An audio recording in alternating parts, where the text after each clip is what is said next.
یہ ہمارے لیے بھی حکم ہے جو ہے نا محبت دل جل کر، اور ان کو بھی یہی حکم ہے۔ دکھ یہ ہے نہ اس کو حکم یاد ہے نہ مجھے حکم یاد ہے، ادھر سے بھی خرابیاں آ رہی ہیں ادھر سے بھی خرابیاں، اس لیے میں بار بار آپ کو یہی کہوں گا کہ حضرت دین سیکھو، آپ کے گھر باغ بن جائیں گے، آپ کے گھر جنت بن جائیں گے، حضور کا دین سیکھو، کیونکہ حضور نبی علیہ السلام کا دین تمہیں سب سے پہلے جو بات سکھائے گا وہ ہے برداشت۔ نبی علیہ السلام کا دین جو سب سے پہلے تمہیں چیز سکھائے گا وہ کیا ہے؟ برداشت، جس کی آج اتنی کمی ہے کہ میں آپ کو کیا بتاؤں۔ سب سے پہلی چیز آپ کو برداشت کریں۔ تو وہ سید صاحب کی جو بی بی صاحبہ تھی نا، وہ سید صاحب کو کہتی ہیں شاہ جی سارے تسی نبی علیہ السلام دی زیارت کروا چھڑی ہے تے میں نے کدن کرا چھڑی؟ بھائی میرے جیسے اندھے کا بھی یہ حال ہے کہ اگر مجھے بھی کوئی تنزن کہے نا تو مجھے پتہ چل جاتا، تو آپ تو پھر اللہ کے ولی تھے۔ بی بی صاحبہ نے طنز کی آپ کو نا، آپ نے فرمایا آج رات نہیں ہوئے گی، بس ایک کام گل دس۔ میں کیا؟ آپ نے فرمایا کہ تو ساڈے کل ویاہی آئی سے تو جوڑا پیا ایک اور۔ میں کیا ہو؟ آپ نے فرمایا زیور پا کے آئی سے وہ بھی پے نہیں پے۔ فرمایا جا پھر اج اونجی ووٹی بن کے نا تے اپنے کمرے سے بیٹھ جا تے جویں اللہ دی مرضی ہونی۔ انہوں نے پا لیا عروسی جوڑا، زیور شیور پا کے منجی تے بیٹھ گئی۔ حضرت تصرف تے نا لوکاں دے بڑے ہوندے نے نا، یہ کھچ لیندے نے بندے نوں۔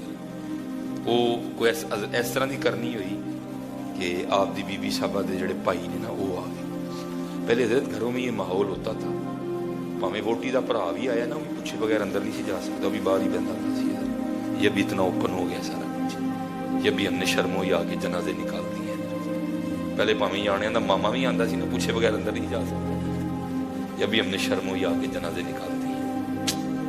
بے حیائی کے دریا بہ رہے ہیں، کوئی پردہ نہیں رہا ہے گھر میں، بے حیائی بے حیائی بے حیائی۔ پھر آگے لوگ سن کہتے ہیں ویکھو ہی ساڈے تے کسی نے کچھ کیتا تے نہیں، چلیا کسی نے کی کرنا ہے، تو آپ ہی کر بیٹھا ہے۔ یہ لکھا ہے کہ جب حضرت ابراہیم علیہ السلام کو منجنیق میں رکھا گیا نا آگ میں ڈالنے کے لیے، کیونکہ آگ اتنی بڑی تھی اس کے قریب ہی کوئی نہیں جا سکتا تھا، سمجھ نہیں آ رہی تھی کہ ابراہیم علیہ السلام کو آگ میں کیسے ڈالیں۔ شیطان مجسم ہو کے آیا، اس نے آ کے نا ان کو منجنیق بنانے کا طریقہ بدلا، کیونکہ شیطان نے دیکھا تھا کہ جہنمیوں کو جہنم میں منجنیق کے ذریعے ڈالا جائے گا، اس نے دیکھی ہوئی تھی منجنیق، اس نے آ کے منجنیق بتانے کی ترکیب بتائی۔ انہوں نے کہا رسی پھڑنی ہے، پھڑ کے بھی رسی چھڑ دینی، ابراہیم علیہ السلام آگ چ۔ اب جنہوں نے حضرت ابراہیم علیہ السلام کو آگ میں رکھ لیا نا، اب وہ جب انہوں نے رسی کھینچی نا، وہ رسی نہیں کھینچی جا رہی تھی، کیوں؟ کیونکہ اس رسی کو فرشتوں نے پکڑ رکھا تھا۔ اب ظاہر شیطان تو دیکھ رہا تھا، ان کو نظر نہیں آ رہا تھا کہ رسی کیوں نہیں کھینچی جا رہی۔ وہ شیطان پھر مجسم ہو گیا، انہوں نے کہا انج کرو منجنیق دے کول لے آ کے نا کچھ بے پردہ بیبیاں کھلا، کیونکہ جب بے پردہ بیبیاں آئیں گی تو فرشتے تو چلے جائیں گے، تو تم ابراہیم علیہ السلام کو آگ میں ڈال دیں۔ وہ لکھا ہے کہ انہوں نے منجنیق کے قریب لا کے نا کچھ ننگے سر والی بیبیاں کھڑی کی، تو کیا ہوا؟ وہ فرشتے رسی چھوڑ کے چلے گئے اور اللہ کے خلیل کو آگ میں ڈال دیا گیا۔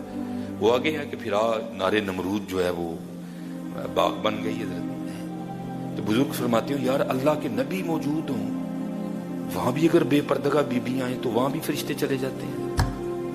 وہ سارے دیکھیں ہمارے گھروں کا کیا حال ہے، آپ خود بتائیں ہمارے گھروں کے کیا حالات ہیں، پھر کیسے ہمارے گھروں میں رحمتیں ہیں۔ ہر ویلے تے ٹی وی چل رہے ہیں، اس ٹی وی تے ہر ویلے فحاشی چاہو، خدا دا واسطہ کڈو ہے شہون مٹھا مٹھا اپنی۔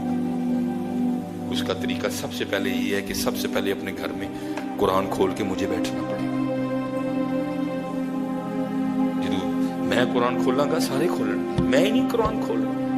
میرے بچوں نے کبھی میرے ہاتھ میں تصویر دیکھی نہیں، میرے بچوں نے کبھی مجھے قرآن پڑھتے، کبھی نوافل گھر میں پڑھتے دیکھا ہی نہیں۔ میں ہوں رول ماڈل، میں ہوں حضرت جی۔ میرے بچے سب سے پہلے جس سے سیکھتے ہیں وہ اس کا والد ہوتا ہے۔ اور میں یہ رنگ دیکھا ہے حضرت جی، میرا بیٹا محمد علی، اس نے اب تو میں اس کو جمعے میں نہیں لاتا کیونکہ جب وہ گھر جاتا ہے اس کی جیب سے اتنے اتنے پیسے نکلتے تھے، اس کا تو بیڑا گرک ہو جائے گا۔ میں نے اس کو صاحب زیادہ نہیں بنانا، انسان کا پتر بنانا ہے، جو اللہ کی مخلوق کی خدمت کرے۔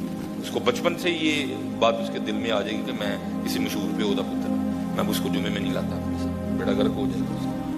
بس سر کی اٹھ کے دعا کرتا ہوں، یا اللہ انہوں بندے دا پتر بنائی، یا اللہ اے تیری مخلوق دے کام آئے۔ میں نے دیکھا تھا جب میرے ساتھ جمعہ پڑھ کے جاتا تھا، اس نے کیا کرنا، گھر جا کے نا میرے آپ نے جناب سر تے ڈنگی سی دی پگ باندھ لینی، سامنے پیڑوں کو بٹھا کے تقریر کرنی۔ یہ بچے سیکھتے ہیں، اگر میں تسبیح پکڑوں گا میرے بچے بھی پکڑیں گے۔